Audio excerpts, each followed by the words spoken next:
Hey everyone, this is Nick from NEMMEC Warehouse, and today we're back with weekly update number 146. So let's just kick it off with week in review. This sort of talk about what's been going on in the warehouse, things that are coming up, stuff like that. And I guess first off, it's been an exhausting week. We've got a huge restock coming for Friday, primarily driven by Disc Bay, although there are some Bandai kits, and I think there might be a few other things in there as well. It's just been a crazy week. I mentioned last week Brent leaving on relatively short notice, so we didn't have Brent this week.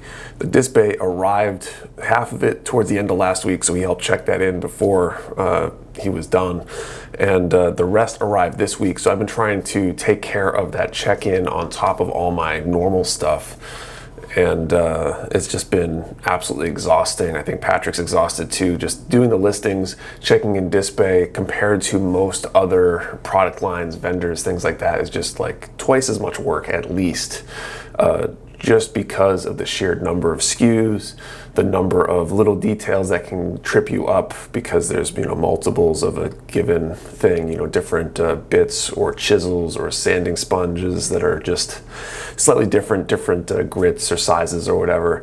And it makes for some exhausting, mentally exhausting work if nothing else. So that's been wearing on me this week, but I am looking forward to the big restock that should go up Friday, today, the day that you're seeing this, and just in time for NEMMEC, so I'm stoked about that. The other thing that's been completely wiping me out is NEMMEC. We are now down to the wire. It's Sunday, so only a couple days away at this point, a day or two, and that's exciting. We're there, and it's just getting all the little loose ends figured out. We had a banner arrive, I think Friday afternoon with all our sponsors on it. Tables arrived on Tuesday. I still have to figure out table risers, so I might be heading to Home Depot soon to go buy some PVC pipe to take care of that. I think there's just a lot of the last minute loose ends to get figured out. I feel like I have a punch list that's like 20 items long I have to figure out between now and then. In addition to figuring out the Disc Bay check-in, or finishing the Disc Bay check-in, I'm working on that after this probably. Getting the redacted winners chosen. We got to sit down for our judges thing for that. So there's just a ton of stuff going on, and it's been just exhausting. The one other NEMMEC thing related that I should mention, I'm not sure if I mentioned it last week, but on Saturday, 2 to 5 p.m., we will be at the warehouse, or I'll be at the warehouse for like a build today kind of thing, pre-gaming NEMMEC. So if you're in town for the event, or you're just in town anyway, you're local, feel free to stop by. We'll, have a few tables set up for people to do some building, hang out. I'll probably be chasing those last minute loose ends and things like that. But please feel free to stop by, say hello, and hang out for a little bit, and get ready for the big day on Sunday. One other thing, I guess, kind of related, we are running a sale this weekend. The code is NEMMEC, NEMMEC 23, and it's going to be for free shipping on orders of $100 or more. So if you weren't able to be here for the event, you can kind of pretend that you were and not have to pay shipping on those a little bit larger orders. So hopefully you can take advantage and grab some stuff and stock up this weekend. Last few things to talk about for week in review. The next one is relatively big. So the post office rolled out a new shipping service, I think a few weeks ago, but it didn't become available to us through our portal until end of last week, and that is USPS Ground Advantage. So Ground Advantage is a roll-up of several services they had previous. I think it's like their First Class and Parcel Select Ground and maybe a few other things merged together. Where it's really interesting is it's much more cost effective than their services were before. So when you select standard shipping, there's a higher chance now that you might end up with a post office shipment instead of UPS or FedEx, depending on the size of that shipment. It's good for us because it helps reduce that cost, and like I've mentioned many times before, often our cost is higher than what you pay for shipping. So whenever possible, we're trying to get as close to that cost as possible. If you really need UPS or FedEx, there's always that option to select UPS or FedEx at checkout for a little bit more. But just wanted to let you know that we're working through with them how those pickups work now that we're doing a little bit higher volume. So we've had a few snafus over the last week or so with a pickup not getting picked up on time here and there. that should work itself out over the next few weeks. We had a post office supervisor here yesterday to talk about how that's all going to work and what they're going to do to be more consistent with that. So a few short-term hiccups should get better in the long run. So that's it for Week in Review. Let's do pre-orders. So we had a few new pre-orders this week, a few different manufacturers. Looks like one of them already sold out, Hasegawa Combat ASFX Shinden 2. So that one sold out. We should have more coming though when they actually arrive, just to keep an eye out for that. From Good Smile, we had the Motoroid Leo de Gallon. I'm not too familiar with what that's from. And the Motoroid Vilkis. And what else? So that's it for Good Smile. Oishima, we had the Macross Delta VB6 Koenig Monster. So that's a mecha plane kind of transforming thing. Looks like it's got a girl that goes with it. And then Max Factory, we've got the Plimax GP07 Underwear Body Girl Ran and Jelly Made version set. So I think that speaks for itself.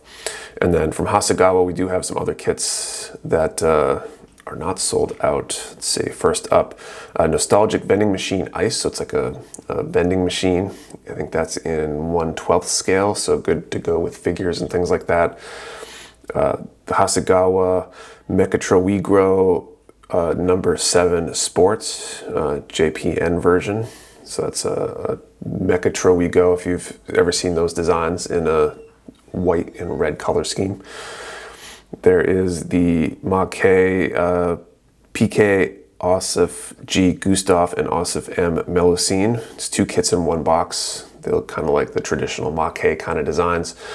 And the Hasegawa VF0C VM Fat 203 Hawks. So that looks like it's probably Macross. And then I think there's one Kotobukiya as well, though it's technically not Kotobukiya. We're getting it through Kotobukiya, and that is the Zoids AZ03 Murasame Liger. This is, I think it's actually the Takara Tomy kit per se. It's more of an action figure with armor pieces that go on it, I believe, if I understand correctly. But if you're into some of the old school Zoids, I think this fits right in line with that. So I think that's it for pre-orders. Let's move on to team picks. So team picks are the builds that some of the members of the warehouse brought in. So let's check out what they brought in and take a look. So I haven't brought in a kit for a while. I've been busy building other things. So this week I brought in the VF25G Super Messiah Clang from Aoshima. Again, it's a Macross kit. I really love the fighter jets, transformable modes. Take a look. What's it all about, Ethan?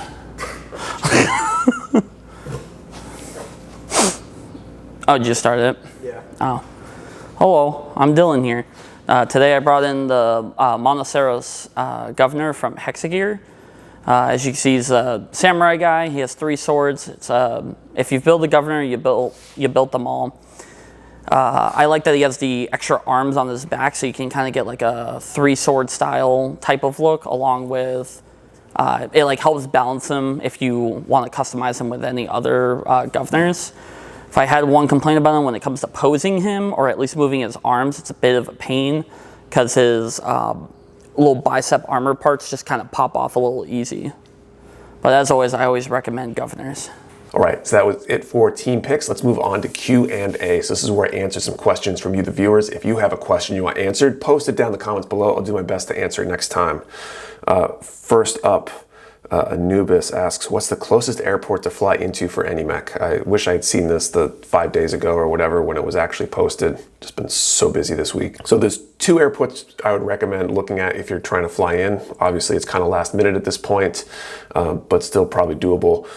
Manchester, New Hampshire, I think it's MHT is the designation, is probably the closest and a super easy airport to fly into. Unfortunately, from a lot of places you might not find direct flights depending on where you're coming from because it is a smaller airport. Flight prices might be higher, depends on where you're coming from, I think, but worth looking at.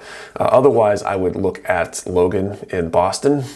It's going to be more direct options, probably cheaper, a little bit more of a pain to get out of because in Boston, although there are buses that take you up into New Hampshire, although I guess getting a car once you're up there might be a problem. But Yeah, so Manchester or Boston would be the two airports I would look at. And then one more plastic germs question. How would you price a pre-owned gunpla kit and a snap-built gunpla kit?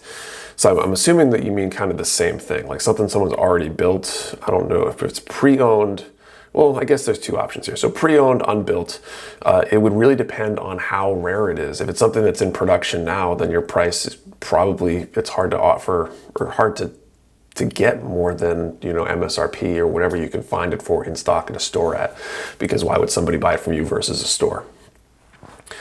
Unless it's like I don't know, a really old mold or something, and somebody's really into that kind of stuff, if they're really into the first pressing of the kit or something like that, which is going to be relatively uncommon that people look for that. If it's out of stock everywhere and unavailable, then it's really what people will pay for it, I suppose.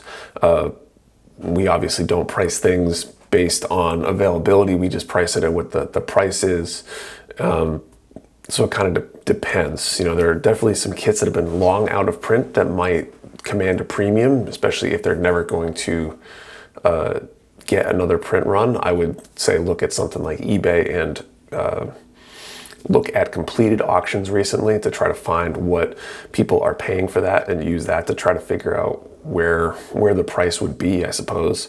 And then for a snap build kit, again, it's also where people would pay for it. I haven't really paid attention to this pricing wise. It's not something I've ever looked to buy or sell.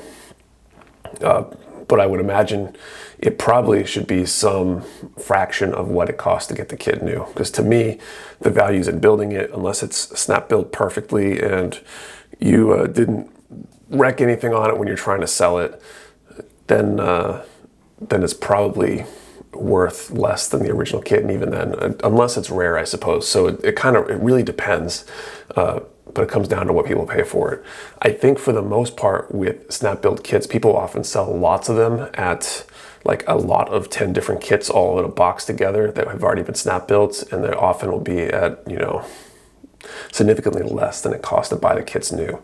I don't know what that number is or that ratio. You'd have to kind of do the research, and probably looking on like eBay, like I said, would probably be a good way to figure that out. Okay, fun question. What is your favorite board game? So I have two answers for this. I think all time it would probably be chess, just because of the depth of the game.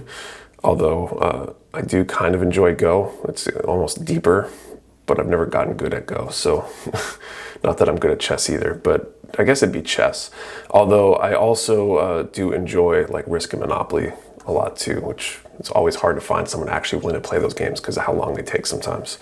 Okay, that is it for questions. If you have a question you want answered, post it down in the comments below. I'll do my best to answer next time. And thank you for watching. See you next time.